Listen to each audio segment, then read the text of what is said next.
Muy buenos días. Hoy tenemos otra clase de historia. Su objetivo es identificar las manifestaciones culturales a partir de la descripción del contexto histórico en que se originaron para distinguir cuáles de estos elementos son parte de nuestra identidad latinoamericana y ecuatoriana en la actualidad.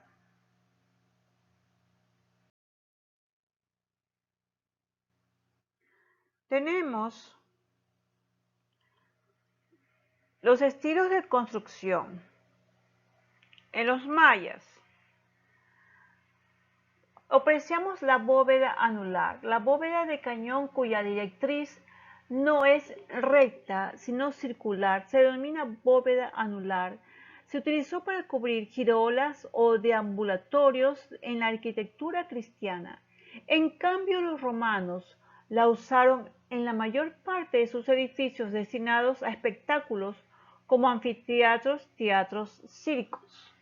Consta de un falso arco. Un falso arco, también llamado a veces arco en ménsula, arco acartelado o arco maya. Es una construcción con forma de arco obtenida a base de colocar a ambos lados de un vano bloque con piedra escalonados de manera uniforme, hasta que se encuentran en un punto medio. La extrusión de un falso arco produce una falsa bóveda. A diferencia de un verdadero arco, un falso arco no funciona puramente a compresión, que es el tipo de esfuerzo más adecuado para piedras y ladrillos, por lo que a pesar de suponer un avance frente al sistema adintelado, su eficiencia es limitada. Los falsos arcos y las falsas bóvedas se han venido utilizando desde la más remota antigüedad por la práctica totalidad de las culturas. La falsa bóveda más antigua de la que se tiene constancia se encuentra en Egipcia, pirámide acodada, que data del tercer milenio antes de Cristo. También la pirámide de Keops cuenta con una imponente galería de 8 metros de altura y más de 40 metros de longitud con una forma de falsa bóveda.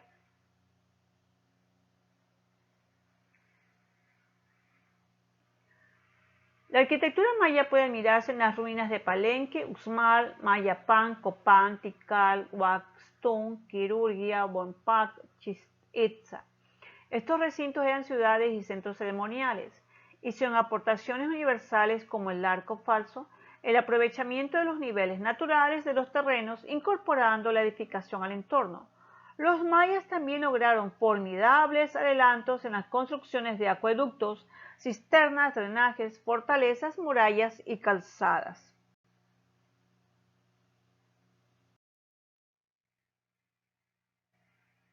Observamos los incas y las huacas. Por otra parte estaban las huacas, lugares ceremoniales en los que se rendía culto a una divinidad y se conservaban las momias de los gobernantes. Solían consistir en un complejo de varios edificios con una pirámide principal construida en adobes. Una de las técnicas de construcción empleada por los incas fue el almohadillado, que consiste en darle forma y volumen a las piedras con patrones de composición alegóricas al paisaje. Modificaban los bordes de los bloques de piedras de manera que dieran la sensación de estar comprimida por el peso. Además, cortaban los bloques con una precisión tal que eran unidas sin ningún tipo de mezcla.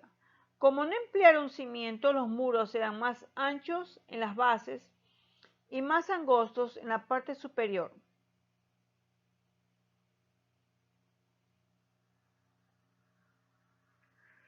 En el distrito de Miraflores se encuentra la Huaca Pucllana, centro ceremonial administrativo de la cultura Lima. Esta civilización se empezó a desarrollar en el año 200 después de Cristo. En los valles de Rímac, Lurín principalmente, este sitio abarcaba una extensión de 15 hectáreas, sin embargo en la actualidad se ha visto reducida tan solo a 6. El centro ceremonial está construido netamente por adobitos que los mismos pobladores preparaban.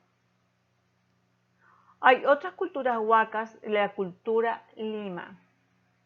La también llamada Ciudad de Barro se encuentra ubicada en Chosica. Su extensión es de 1.670.000 metros cuadrados.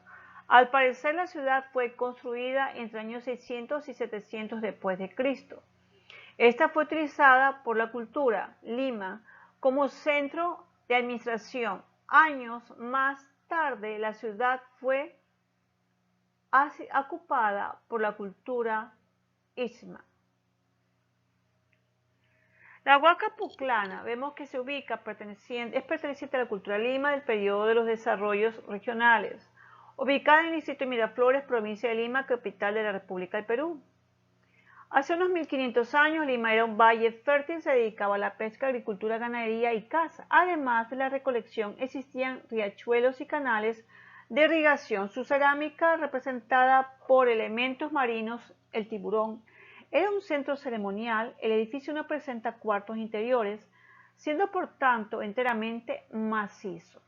Acompañan a la pirámide una serie de estructuras formadas por paredes rectas que forman recintos y patios construidos también en pequeños adobes, un uso distinto, pues las casas de la población común estaban hechas de quincha, que eran cañas con barro y techo de paja o estera. Dentro de sus actividades económicas, la principal fue la pucilana, que fue la administración de extensos terrenos en esa zona del valle, una de las más fértiles, y que estuvieron dedicadas a la agricultura.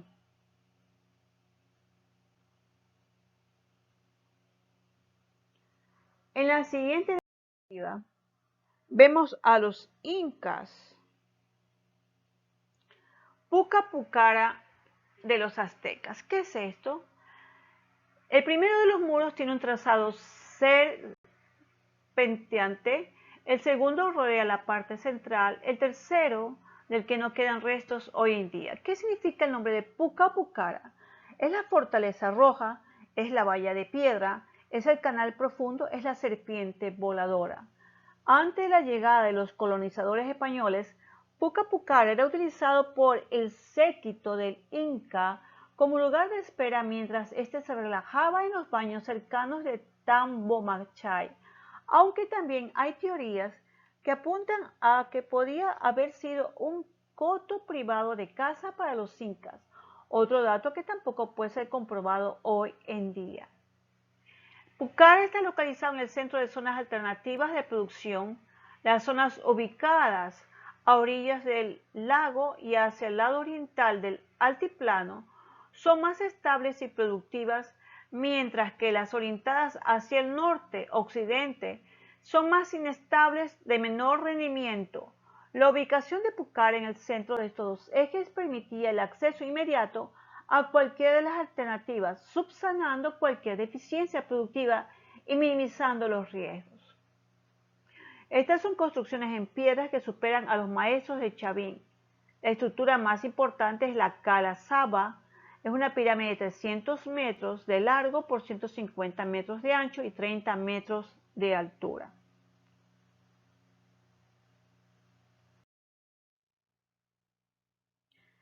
Observamos ahora unos templos cuyo nombre es Calixtahuaca, de la cultura azteca. En esta terraza se construyeron otros templos. El edificio más conocido es el Calixtahuaca o estructura 3, un templo circular dedicado a Ecatl, dios del viento de México Central. Está levantado en 4 etapas que probablemente abarcaron el periodo de 1100 a 1500 después de Cristo, en una plataforma adosada a la cuarta y quinta etapa del templo. Considerada una de las mejores piezas de escultura en piedra del estilo mexica, este objeto es exhibido en museos de todo el mundo. Otro templo importante es la estructura 4, que García Payón interpreta como dedicado al dios Tlaloc, con base en las ofrendas vasijas de cerámica encontradas en el interior. Estas son casas en llanura ubicadas aproximadamente 9.5 kilómetros de la ciudad de Toluca, un hermoso y pequeño pueblo que cuenta con una maravillosa arquitectura prehispánica de 17 monumentos, siendo el templo pirámide circular el más destacado y reconocido a nivel mundial.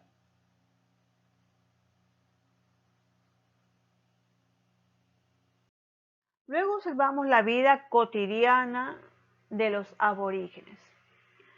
Pues como nos imaginamos, ellos tenían una vida obviamente cotidiana. Su día comenzaba a las 4 de la mañana, cuando las mujeres se levantaban a preparar un desayuno de tortilla de maíz. Una vez finalizado el desayuno, los hombres y sus hijos iban a los campos a recoger el maíz. De vuelta a casa, los hombres revisaban las trampas que dejaban en los campos para ver si algún animal había sido atrapado. Después de comer, los hombres trabajaban en la elaboración de objetos de madera o jade. Las mujeres se dedicaban a trabajar en algodón y a tejer en los telares. Lo esencial, vemos acá, que los mayas localizaban el territorio comprendido por los actuales países de México, Guatemala, El Salvador y Honduras. Cada ciudad o estado maya e independiente tenía su propio gobierno y se relacionaba con otras ciudades mediante una confederación-acción. La sociedad era jerárquica, en la base se encontraban los esclavos y mientras que en el grupo privilegiado, compuesto por los sacerdotes y los nobles. La base de la economía fue la agricultura, especialmente en el maíz. También desarrollaron un gran comercio. ¿De qué vivían los mayas? Ellos tenían la carga de frijoles por 2 mantas que decía alguien. El vendedor calculaba cada manta representaba un mes de trabajo, por lo que vale 3 puñados de granos de cacao. Entonces me cambia los frijoles por 6 puñados de granos de cacao. Ellos vivían del cacao.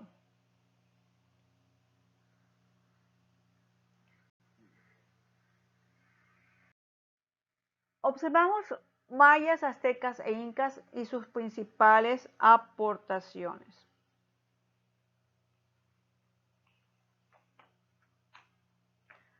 Aquí observamos que los aztecas, en su arquitectura, se caracterizaban por las pirámides de planta circular y con aspecto de remolino. Las más conocidas son la Calixtahuaca, la estación de metro de Pino Suárez en México. Otra construcción muy frecuente fue la plataforma decorada con calaveras para depositar los cráneos de los sacrificados. De estos hoy en día solo se conserva un pequeño altar en el Museo Nacional de Antropología en México. También construyeron templos pirámides de planta cuadrada o rectangular con una sola escalinata de acceso. Varias pirámides de Tenochtitlán siguen este patrón.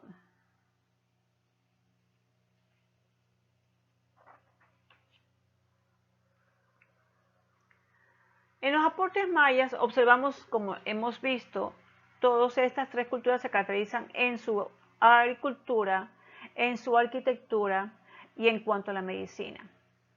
Aquí estamos observando la arquitectura. Los mayas construyeron grandes pirámides y templos. Se caracterizaron también por su escritura. Los mayas desarrollaron el sistema de escritura más completo de todos los pueblos indígenas americanos, conocidos como glifos. En las matemáticas manejaban el concepto de número 0. Ellos contaban de 20 en 20. Gracias a sus cálculos matemáticos pudieron construir ciudades y su calendario. Este calendario maya tenía 365 días divididos en 20 meses de 18 días y un mes extra con 5 días. Tenían conocimientos astrónomos sobre ciclos lunares, solares, entre otros. En cuanto a los incas, vemos que se caracterizaron por los andenes o terrazas de cultivo. Además, fueron grandes arquitectos con piedras que elaboraron construcciones que aún permanecen. También tenemos el camino del Inca. En cuanto a los aztecas, su arquitectura fueron capaces de construir su ciudad sobre aguas del lago Texcoco. En ellas se destacan sus pirámides, templos, plazas e inmensos jardines de tupida vegetación. En cuanto a la medicina, además poseían grandes conocimientos del medio ambiente y el cuerpo humano conocían las propiedades curativas de las plantas, hacían baños termales, incluso realizaban operaciones.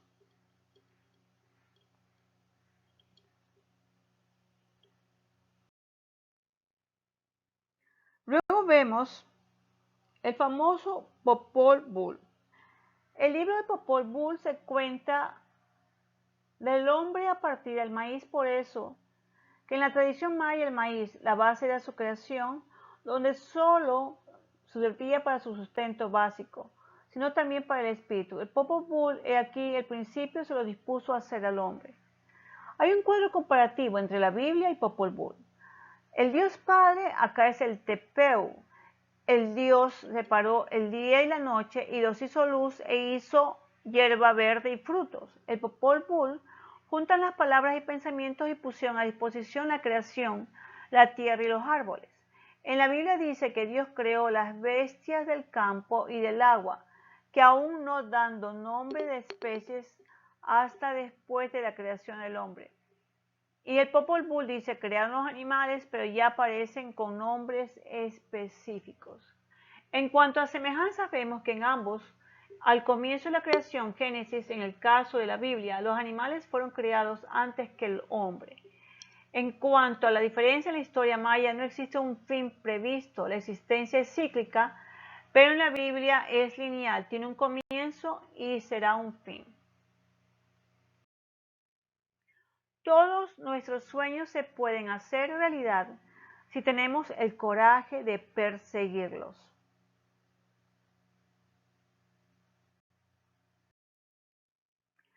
En los anexos observan un video del mundo perdido de los mayas, la historia de una cultura milenaria. Y vamos a realizar la actividad del libro en la página 36. Que tengan todos ustedes una bendecida tarde.